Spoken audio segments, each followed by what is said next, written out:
سالبہ کی دنیا داری، ہیں سالبہ کی دنیا داری، سالبہ ٹھیک ہے، سالبہ بن حاتب، سالبہ بن حاتب، اچھا سالبہ میں آپ سے تو ہو گیا۔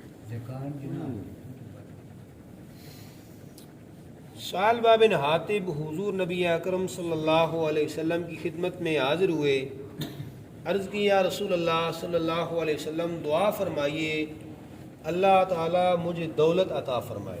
اچھا آپ صلی اللہ علیہ وسلم نے فرمایا اے سالبہ تھوڑی دولت اچھی ہوتی ہے اچھا جس کا شکر ادا کیا جا سکے، ٹھیک ہے، اور زیادہ دولت جس پر شکر الہی نہ ادا کیا جائے کس کام کی؟ اچھا سالبہ نے عرض کی یا رسول اللہ صلی اللہ علیہ وسلم مجھے دولت عطا کیجئے۔ ہاں سالبہ تم کو میری طرح نہیں ہونا چاہیے، اگر میں چاہوں کہ یہ پہاڑ سونے کا میرے ساتھ چل پڑے تو چل پڑے۔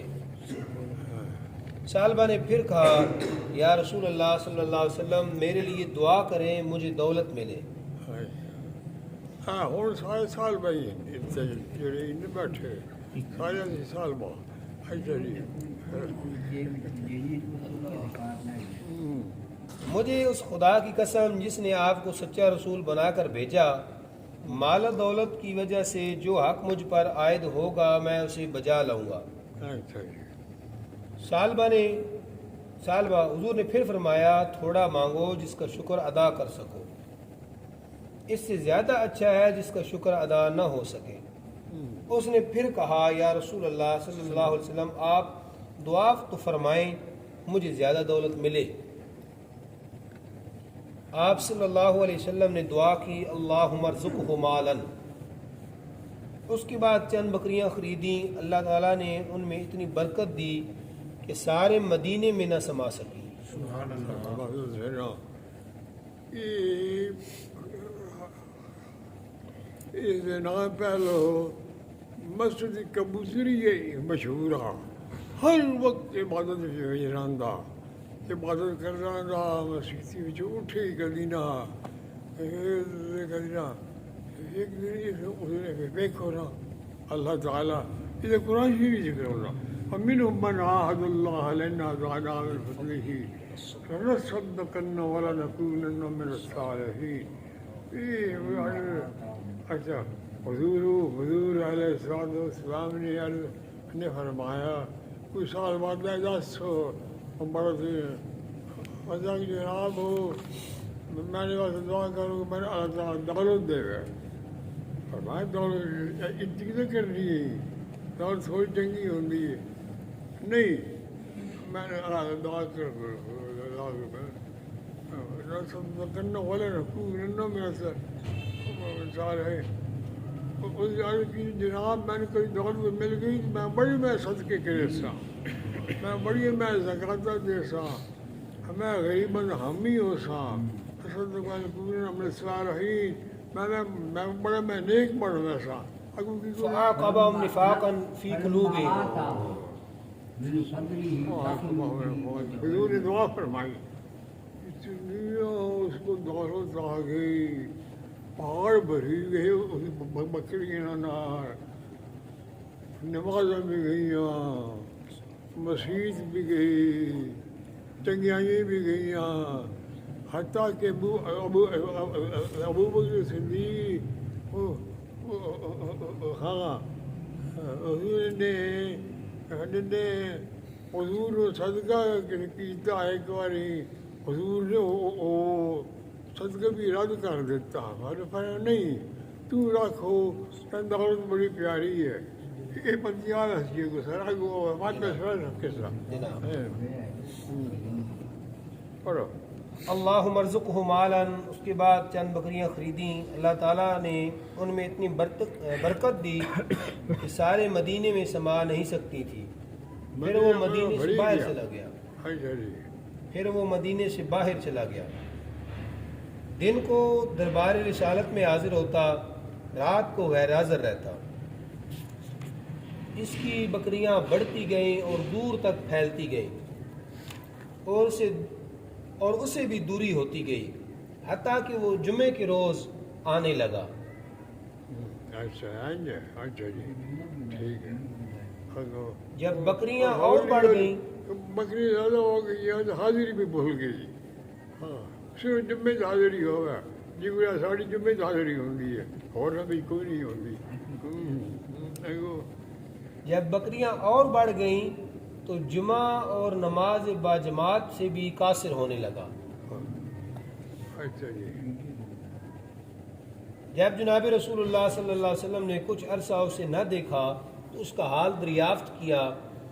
لوگوں نے جناب رسول اللہ صلی اللہ علیہ وسلم کو اس کا حال بتایا۔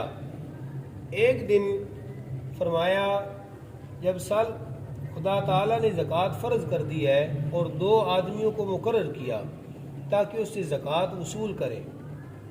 جب سالبہ کے پاس گئے تو وہ کہنے لگا جو خط تمہارے پاس ہے مجھے دکھاؤ۔ وہ دیکھ کر کہنے لگا یہ تو جزیہ ہے، یہ تو جزیہ جزیہ جی اور یہ تاوان ہے زکوٰۃ پہ نہیں حضور تو لکھے یہ لگا یہ مانڈا جزیہ تاوان تو پاؤن لگے ہو۔ اچھا یہ تو جزیہ ہے، اب چلے جاؤ کل آنا، پہلے میں دوسروں سے فارغ ہو لوں۔ ہاں اور ونجو اور میں بڑا مصروف ہاں ونجو کل گئے یہ جزیہ یہ تاوان میں کل دے سا۔ جب وہ چلے گئے ایک روز بنی سلیم کے آدمی نے جب یہ خبر سنی کہ حضور نبی اکرم صلی اللہ علیہ وسلم کے صحابہ زکوٰۃ وصول کر رہے ہیں تو زکوٰۃ کے لیے بہترین اونٹ پیش کیے اور کہا جو مجھ پر واجب ہے اس سے یہ زیادہ ہے، مگر میں چاہتا ہوں کہ خدا کی راہ میں زیادہ اور اچھی چیز پیش کروں۔ جب دوسری بار سالبہ کے پاس گئے تو اس نے کہا مجھے پھر کتاب دکھاؤ۔ پھر کہنے لگا یہ تو تم جزیہ وصول کر رہے ہو۔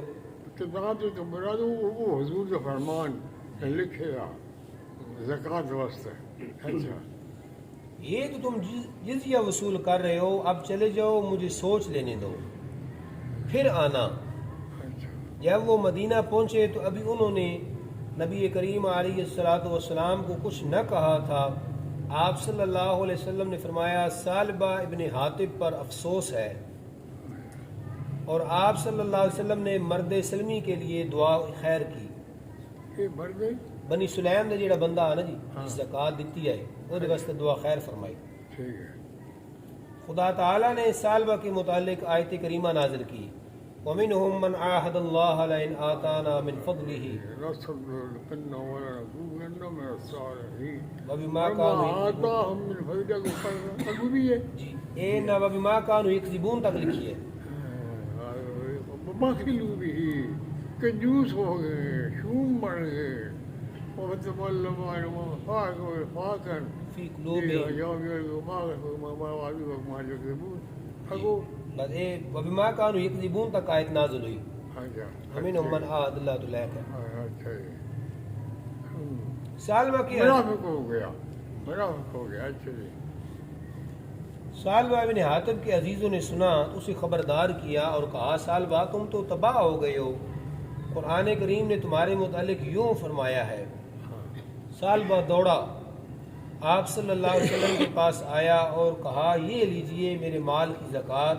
لے لو منگے جی آؤ لے لو زکوٰۃ میں نے بولو۔ آپ صلی اللہ علیہ وسلم نے فرمایا خدا نے تمہارے مال کی زکوٰۃ لینے سے منع فرمایا ہے۔ سالبہ رو رہا تھا۔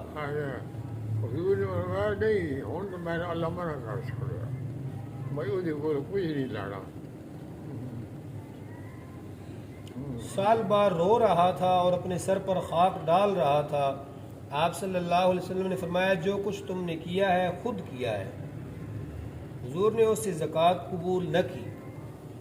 جب نبی کریم علیہ السلام کا وصال ہوا تو سالبہ جناب صدیق اکبر رضی اللہ تعالیٰ عنہ کے پاس مال زکوٰۃ لے گیا۔ جناب صدیق اکبر رضی اللہ تعالیٰ عنہ نے فرمایا جب میرے آقا نے قبول نہیں کی تو میں کیسے کر سکتا ہوں؟ میں کیوں قبول کر رہا ہوں؟ اسی طرح حضرت عمر بھی نہیں آخیا اچھا جی اسی طرح جناب عمر فاروق رضی اللہ تعالیٰ عنہ نے بھی کہا. البتہ حضرت عثمان غنی رضی اللہ تعالیٰ عنہ نے اجتہادی طور پر قبول کر لی. اچھا انہوں نے قبول کر لیا ہی. جی اچھا جی وہ خلافت عثمانی میں ہی فوت ہوا.